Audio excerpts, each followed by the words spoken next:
اور قاضی فیض عیسیٰ کے معاملے پہ سو موٹو نوٹس لے کر ان کو FBI میں بھیج دیا ان کا معاملہ، اور اس کی نگرانی بھی خود کر رہے ہیں. اسی طرح یہ معاملہ تو اس سے بہت بڑا معاملہ ہے. سر انہوں نے کبھی ذوالفقار علی بھٹو کی ججمنٹ کو کبھی نہیں، اس کے اوپر کچھ ہوا تو ادھر کیا ہوگا؟ وہ تو گزر گئی تھی نا، یہ تو ابھی چل رہی ہے. ناظرین یہاں پہ لیں گے ایک چھوٹا سا بریک کو، جب ہم بریک سے واپس آئیں گے تو عباسی صاحب سے گفتگو جاری رکھیں گے. اسٹے ود اس.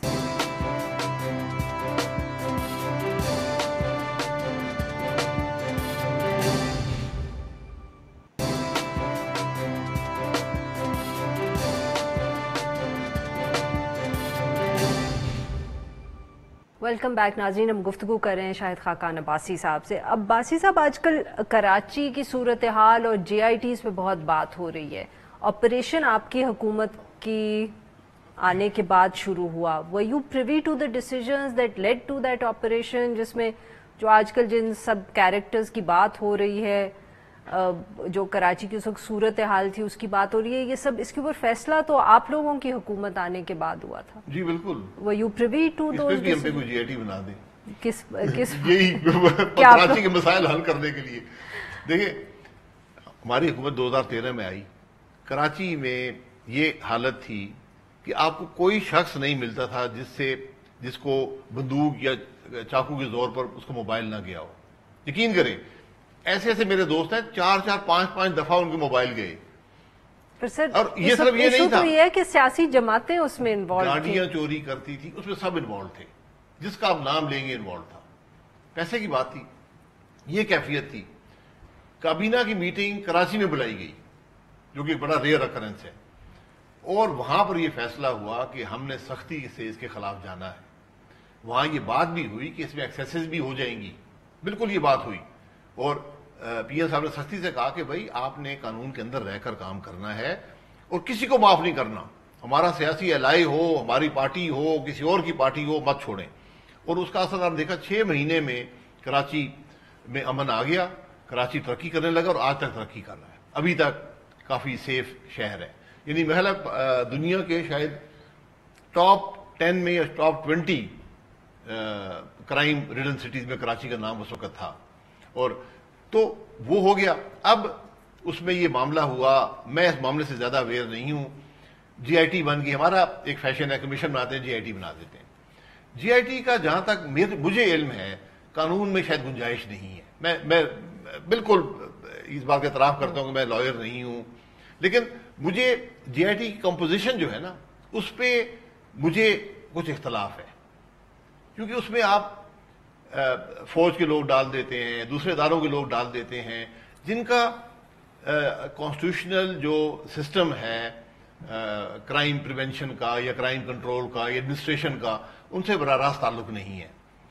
تو اس کی لیگل حیثیت کیا ہے یہ بھی شاید پوری طرح اسٹیبلش نہ ہو سکے. JIT کے تھرو ہی پتا چلے. Sir very quickly we running out of time. PIA pilots کی لائسنسنگ کا ایشو حکومت نے جس طرح ہینڈل کیا، آپ کے خیال میں کیا یہ صحیح طریقہ تھا؟ حکومت نے PIA کا مستقل حل صرف PIA کا نہیں پاکستان کی ایویشن کا ڈھونڈ لیا کہ بند ہو جائے گی ساری. سر ایئربلو میں بھی کچھ ایسے پائلٹس تھے. پائلٹ دیکھیں، پائلٹ لائسنس جاری کرتا ہے CA، اس کا PIA ایئر لائن سے تعلق نہیں ہوتا. ایئر لائن تو اس کو قبول کرتی کہ ہاں یہ CA نے جاری کر دیا، میں قبول کر لیتا ہوں. آپ نے کہا جی 262 40% لائسنس ہی غلط ہے اور پوری دنیا نے آپ کو بین کر دیا ہے. جلد ہی آپ کی CA بلیک لسٹ ہو جائے گی اور کوئی پاکستانی جہاز، کوئی پاکستانی انجینئر، کوئی پاکستانی پائلٹ دنیا میں کہیں نہیں نوکری کر سکے گا یا آپ کے جہاز نہیں جا سکیں گے. یہ آپ کا امریکہ نے بند کر دیا ہے، یورپ نے بند کر دیا، UK نے بند کر دیا. خطرہ ہے کہ UAE اور صدر بھی بند کر دیں گے تو آپ کی ایویشن ختم ہو جائے گی مکمل. آپ صرف ملک کے اندر جہاز اڑا سکیں گے. ہینڈل کرنے کا طریقہ سول ایویشن رول میں بڑا کلیئرلی لکھا ہوا ہے. اگر کسی نے چیٹنگ کی ہے، رول 342 ہے، اس کے تحت پروسیڈ کریں، 30 ڈیز میں فیصلہ کر دیں. سر بٹ یہ کوئی مسئلہ تھا ایسا کوئی، مطلب کہ یہ جو سوال اٹھائے گئے ہیں ڈگریز کے اوپر، آپ بھی تو ہوگا، میں نہیں کہہ رہا ہوں کہ نہیں ہے، اور یہ بہت بڑا مسئلہ ہے. اگر چیٹنگ ہوئی ہے، but were you aware of it؟ میں I was not aware of it. بالکل سنتے تھے باتیں، لیکن انویسٹیگیشن ہو رہی ہے، پکڑا گیا کوئی آدمی. بھائی چیٹنگ انڈیا میں 400-500 پائلٹس کی چیٹنگ ہوئی تھی، ان کو نکال دیا انہوں نے، لائسنس کینسل کر دیے. یہاں بھی آپ کے پاس شہادت ہے، آپ آدمی کو بلائیں, کنفرنٹ کریں, یہ شہادت ہے, وہ صفائی دے گا, آپ صفائی کو مانے نہ مانے اس کا لائسنس کینسل کر دیں, بات ختم ہو جاتی ہے. یہاں آج تک کسی کا لائسنس کینسل نہیں ہوا, آج تک کبھی بھی نہیں, کسی کو شو کاز نہیں ہوا. ان 262 میں سے 34 کو شو کاز ہوا ہے, 28 کو پہلے ہو چکا تھا, 6 اس میں ایڈ ہوئے ہیں. اور اس میں ایسے بھی آج ہی ٹی وی پر میں دیکھ رہا تھا کہ ایک آدمی ایسا ہے جس کے پاس امریکن لائسنس ہے, اس نے کبھی یہاں امتحان دیا ہی نہیں, اس کا نام بھی آیا کہ 2 پرچوں میں چیٹنگ کر گیا. بھائی آپ کے پاس شہادت ہے, ان کو بلا کے آپ اخباروں میں کیوں دے رہے ہیں؟ آج تک سی اے بولی نہیں ہے, لائسنس تو سی اے کا ہے. کبھی حکومت بات کرتی ہے, کبھی جس وزیر کا کوئی تعلق نہیں ہے وہ بات کرتا ہے, کبھی ویژن منسٹر بات کرتا ہے. باتیں مت کریں, باتیں کر کے آپ نے پوری دنیا کے سامنے اپنی ساکھ کو ختم کر دیا ہے. یہ کوئی چھوٹی موٹی, یہ پاکستان بڑا ملک ہے, اس کی ایویشن کے ریگولیٹر جو ہے سی اے کو دنیا نے ماننا چھوڑ دیا ہے.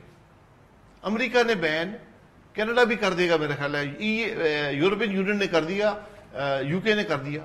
اب آپ کی ایویشن صرف یو اے ای اور سعودی عرب تک محدود ہو گئی. یہ ایک اور بڑی کامیابی ہے اس حکومت کی. بہت بہت شکریہ باسی صاحب, آپ نے ہم سے بات کی. ناظرین آج کے لیے بس اتنا ہی. Now we will be back on Monday.